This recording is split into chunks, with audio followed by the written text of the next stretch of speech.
श्री राम 39 सर्ग। मारीच का रावण को समझाना। इस प्रकार इस समय तो मैं किसी तरह राज श्री रामचंद्र जी के हाथ से जीवित बच गया। उसके बाद इन दिनों जो घटना घटित हुई है उसे भी सुन लो। श्री राम ने मेरी वैसी दुर्दशा कर दी थी तो भी मैं उनके विरोध से बाज नहीं आया। एक दिन मृग रूपधारी 2 राक्षसों के साथ मैं भी मृग का ही रूप धारण करके दंडक वन में गया। मैं महान बलशाली तो था ही, मेरी जीभ आग के समान उद्दीप्त हो रही थी। दाढ़ें भी बहुत बड़ी थी, सींग तीखे थे और मैं महान मृग के रूप में मांस खाता हुआ दंडकारण्य में विचरने लगा। रावण अत्यंत भयंकर रूप धारण किए अग्निशालाओं में, जलाशयों में, घाटों पर तथा देव वृक्षों के नीचे बैठे हुए तपस्वी जनों को तिरस्कृत करता हुआ सब ओर विचरण करने लगा। दंडकारण्य के भीतर धर्मानुष्ठान में लगे हुए तापसों को मारकर उनका रक्त पीना और मांस खाना यही मेरा काम था। मेरा स्वभाव तो क्रूर था ही। मैं ऋषियों के मांस खाता और वन में विचरने वाले प्राणियों को डराता हुआ रक्तपान करके मतवाला हो दंडक वन में घूमने लगा।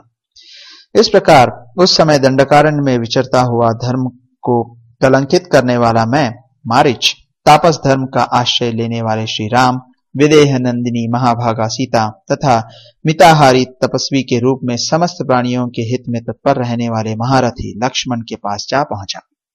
वन में आए हुए महाबली श्री राम को यह एक तपस्वी है ऐसा जानकर उनकी अवहेलना करके मैं आगे बढ़ा और पहले के वैर का बारंबार स्मरण करके अत्यंत कुपित हो उनकी ओर दौड़ा। उस समय मेरी आकृति मृग के ही समान थी। मेरे सिंह बड़े तीखे थे। उनके पहले के प्रहार को याद करके मैं उन्हें मार डालना चाहता था। मेरी बुद्धि शुद्ध न होने के कारण मैं उनकी शक्ति और प्रभाव को भूल सा गया था। हम तीनों को आते देख श्री राम ने अपने विशाल धनुष को खींचकर 3 पैने बाण छोड़े जो गरुड़ और वायु के समान शीघ्रगामी तथा शत्रु के प्राण लेने वाले थे। झुकी हुई गांठ वाले वे सब तीनों बाण जो वज्र के समान दुस्सह, अत्यंत भयंकर तथा रक्त पीने वाले थे, एक साथ ही हमारी ओर आए। मैं तो श्री राम के पराक्रम को जानता था और पहले एक बार उनके भय का सामना कर चुका था, इसलिए शठतापूर्वक उछलकर भाग निकला। भाग जाने से मैं तो बच गया, किंतु मेरे वे दोनों साथी राक्षस मारे गए। इस बार श्री राम के बाण से किसी तरह छुटकारा पाकर मुझे नया जीवन मिला और तभी से संन्यास लेकर समस्त दुष्कर्मों का परित्याग करके स्थिर चित्त हो योगाभ्यास में तत्पर रहकर तपस्या में लग गया। अब मुझे एक एक वृक्षों में चीर, काला मृगचर्म और धनुष धारण किए श्री राम ही दिखाई देते हैं, जो मुझे पाशधारी यमराज के समान प्रतीत होते हैं। रावण, मैं भयभीत होकर हजारों रामों को अपने सामने खड़ा देखता हूं। यह सारा वन ही मुझे राममय प्रतीत हो रहा है। राक्षसराज, जब मैं एकांत में बैठता हूं तब मुझे श्री राम के ही दर्शन होते हैं। सपने में श्री राम को देखकर मैं उद्भ्रांत और अचेत सा हो उठता हूं। रावण, मैं राम से इतना भयभीत हो गया हूं कि रत्न और रथ आदि जितने भी रकार आदि नाम है वे मेरे कानों में पड़ते ही मन में भारी भय उत्पन्न कर देते हैं। मैं उनके प्रभाव को अच्छी तरह जानता हूं, इसीलिए कहता हूं कि श्री राम के साथ तुम्हारा युद्ध करना कदापि उचित नहीं है। रघुकुल नंदन श्री राम राजा बलि अथवा नमुचि का भी वध कर सकते हैं। रावण, तुम्हारी इच्छा हो तो रणभूमि में श्री राम के साथ युद्ध करो अथवा उन्हें क्षमा कर दो, किंतु यदि मुझे जीवित देखना चाहते हो तो मेरे सामने श्री राम की चर्चा न करो।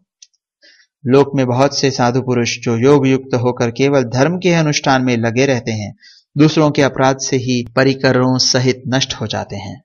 निशाचर, मैं भी किसी तरह दूसरों के अपराध से नष्ट हो सकता हूं, अतः तुम्हें जो उचित जान पड़े वह करो। मैं इस कार्य में तुम्हारा साथ नहीं दे सकता, क्योंकि श्री रामचंद्र जी बड़े तेजस्वी, महान आत्मबल से संपन्न तथा अधिक बलशाली हैं। वे समस्त राक्षस जगत का भी संहार कर सकते हैं। यदि शूर्पणखा का बदला लेने के लिए जनस्थान निवासी खर पहले श्री राम पर चढ़ाई करने के लिए गया और अनायास ही महान कर्म करने वाले श्री राम के हाथ से मारा गया, तो तुम ही ठीक ठीक बताओ, इसमें श्री राम का क्या अपराध है? तुम मेरे बंधु हो, मैं तुम्हारा हित करने की इच्छा से ही ये बातें कह रहा हूं।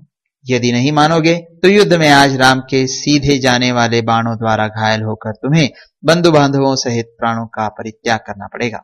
इस प्रकार श्री वाल्मीकि निर्मित आर्ष रामायण आदि काव्य के अरण्य कांड में 39वां सर्ग पूरा हुआ।